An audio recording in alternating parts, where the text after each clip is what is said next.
Okay, Truffles here has some reactivity problems. I think it's basically she just didn't have a lot of structure, so I think she thinks she's on duty and she has to protect her humans. We spent a lot of time off camera going over that. In this video, we're going to go over a focus exercise, which is a great way to redirect your dog. Now, in order to do this outside in stimulus-rich places like on the street, on Melrose, or dog park, or whatever, we need to help the dog practice and establish this behavior in an easy setting. And there's no easier setting than your home. So I've got a handful of treats in this pot, in this hand, and I've got one in this hand. These are high value. These are Tricky Trainer liver flavored treats that I like using. And I like using these. You can see I got her attention just because of the aroma of them. So you want to make sure you pick out a treat that your dog likes. If you like it, your dog doesn't like it, doesn't matter what you like, it's what your dog is motivated by. Now what I do is I have one treat in this hand, a handful of treats in this hand. I usually have about 10 to 12 treats that I do this exercise with each time. I'm going to make two fists. I'm holding this one this way, putting it on my knee. Now I usually do it so I'm sitting in a chair, but this dog is lower, so I'm on the floor. I'm waiting for her to voluntarily look at me in the face. I'm not trying to lure her. Now as soon as she does, I will reward. Focus. Now there's a tunnel of eyesight vision here. I want to maintain that. So when I raise it into the tunnel right in front of my nose, then I travel down the tunnel. After she takes each one, immediately reload so she knows we're still playing the game. Most dogs will lick and accost your, molest your hand. Focus. That's okay. Don't move your hand away and don't disagree. Oh, the only thing that we're going to do is basically reward the dog when it looks us in the face. And it's just in the face, not necessarily the eyes. Focus. Now this is two movements, and initially they're both 1 second. I'll count it out. 1 second, 1 second. Focus. And we're going to say focus every time after the treat goes in their mouth. A lot of people say it before. They raise it up here and say focus. Don't say focus until after it goes in her mouth. You see now she's looking around for it. So you reload right away.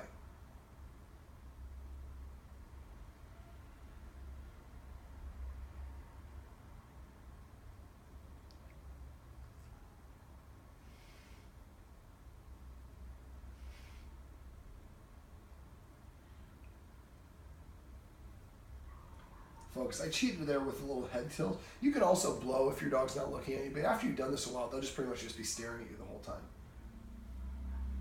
Focus. Now, a lot of people go like this and they go straight to the dog's mouth. That doesn't bring it up. The idea is to lure the dog up, or not lure, but maintain the look in your face.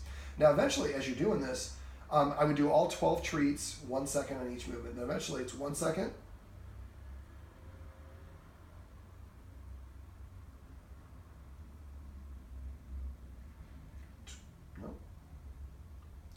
Focus, 20 seconds. Now to get to 20 seconds, it's going to take us about a week or so. So when you're doing this, we have two guardians here. I'd like each one of them to have about 10 to 12 treats and do this twice a day. So maybe the first time, and just do a little chart somewhere so we know what the interval is. So maybe at first it's all 1 second, 1 second for all 12 treats. Maybe the next guardian, same thing, 1 second, 1 second. Yes, she's interested. And then eventually, and if she paws out like this, we don't give it for that. 1 second. 2 seconds, focus, for all 12 treats. And we're going to do this in the house, and we're going to do this in a nice, quiet time. If there's dogs barking outside, or construction, or in the hallway, or neighbors are blasting music, and she's stressed out, that is not a good time to do it. And also don't have somebody else eating while she's doing it. She'll try to go to that person. So we want to make it easy to establish this behavior pattern to begin with. And eventually, we're going to work our way up to 20 seconds, again, doing it inside at whatever intervals you need to go. But each time you do it, if you start at 3 seconds, all 12 treats should be at 3 seconds. Yes. The next one we're going to do is we're going to practice this in your hallway when there's nobody in the hallway.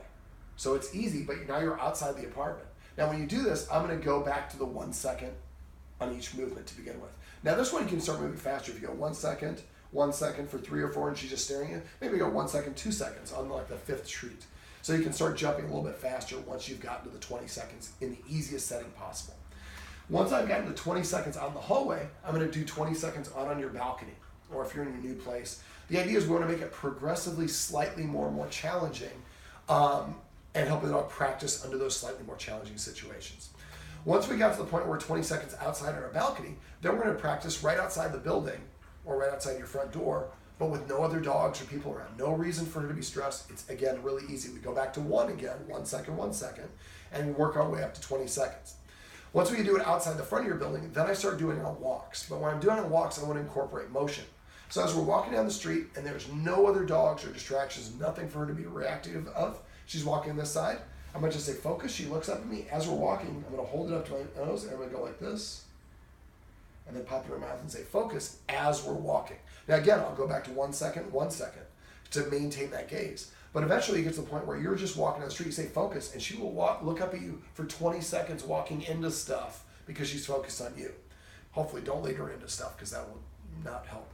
But dogs can only focus on one thing at a time. Focus. She's a smart dog. You saw she's already figured out if I just look at the guy in the face, he'll give me a treat. But because dogs only focus on one thing at a time, if we can get them, if she sees another dog, she's like, ooh, I'm staring at you, licking my lips. I rotate my ears forward. I dilate my pupils. I'm burying my teeth a little bit. I stop breathing, and I froze. So if you see any combination of these, those are some of the warning signs. Typically it starts with the stare with the lowered head. As soon as you see her staring with the lowered head, you go, focus. She looks up at you. This is kind of like a couple that's walking down the 3rd Street Promenade and they're in love and holding hands, and then some young co-eds walk up and the wife's like, you better not look at those girls. It's kind of like the same sort of thing. We're kind of triggering the dog to keep the dog out of trouble before it reacts, before it gets emotionally invested in that conflict. And I've had dogs where like you do it once and then they're walking next to you, another dog walks by them and they're not even paying attention to the other dog. But you have to go slow and practice this slowly. The big mistake most people make is they start moving too far too fast, or they try using it before they've gotten to the 20 seconds in all the different environments. So the first environment is in your apartment or in your home. Second environment is going to be right outside the door if you live in an apartment complex. Third one is going to be outside itself if you don't actually have an apartment complex, so you just go to the second one going outside. But maybe go in your backyard or your side yard or in your garage. So where it's a different environment, closer to outside without fully being outside. Then we do it outside static without walking, work our way up back to 20 seconds. Then we do it on walks without any other dogs around until we can walk for 20 seconds going like this towards the dog and it's looking up at us. Once you've gotten to the point where you can do this, now you have a very strong way of recalling your dog and redirecting its attention, focus, away from the things that it's normally reactive to. Now, one last little addendum that I'll add to this. I like to also incorporate a turn command. Because when we're walking, if maybe some dog comes out off leash ahead of you, or somebody's approaching you and they're like, hey, and you're like, turn and walk away, and they're walking towards you. Well, if your dog is reactive, one of the first things you should do is increase the distance between your dog and that if you don't have a good way of redirecting like we just went over. But let's say that you get caught off guard, there's a dog there. Well, you want to be able to turn your dog away and have your dog be cool with that. But in order to get there, you have to establish that behavior pattern as well. So when you're out walking and there's nobody around for no apparent reason, every once in a while if I'm walking this way, stop and turn to the side and hold a treat down like here. I always keep the dog on my outside. So I turn and I'm about halfway, I was walking this way, I'm like this, I'm facing, the dog feels the tension on the leash and it comes around, turns, and I'm holding a treat at nose level. Dog comes over to me, sure, we'll go and demonstrate. Turn, and then we walk a couple paces that way. Then I do repeat that, and we're turned, and again, now we start going back that way. So as we're walking, we're gonna do a little bit of an oval, we're gonna do one turn, second turn, and then go back the original direction. So this way we build in the dog practicing turning for no reason to get a treat. And if you do this, they're gonna snap their head around to look to get that treat. And then if you spot the dog or the possum or whatever it is before your dog does, you can redirect their attention before they even have a chance to see it. So, but again, you have to practice ahead of time. If you only turn when we see another dog, well, the dog's like, I don't want to turn. I want to go attack the other dog or correct them because I'm super truffles. I'm in charge of everything. So let's try one more. Come. Also, if you're offering a treat, the lower you go, the more enticing it is for the dog. Come. And that's the hand motion that I use to put the dog into a sit by going an arc over their head. Don't just go vertically up. I see a lot of people going like this, or they'll like sell it like this. Pretend like you have a marble in your hand. And going up. We don't want the bag though. That's a good trick. And as soon as the dog hits the ground, let it lick the treat off your hand, tickle under the chin. Well, after they take the treat, say the command and tickle under the chin simultaneously. Come, sit, down, whatever it is. All right, truffles. What do you think about that? It's like, I like anything that gives me a lot of treats. This is how you can teach your dog to focus.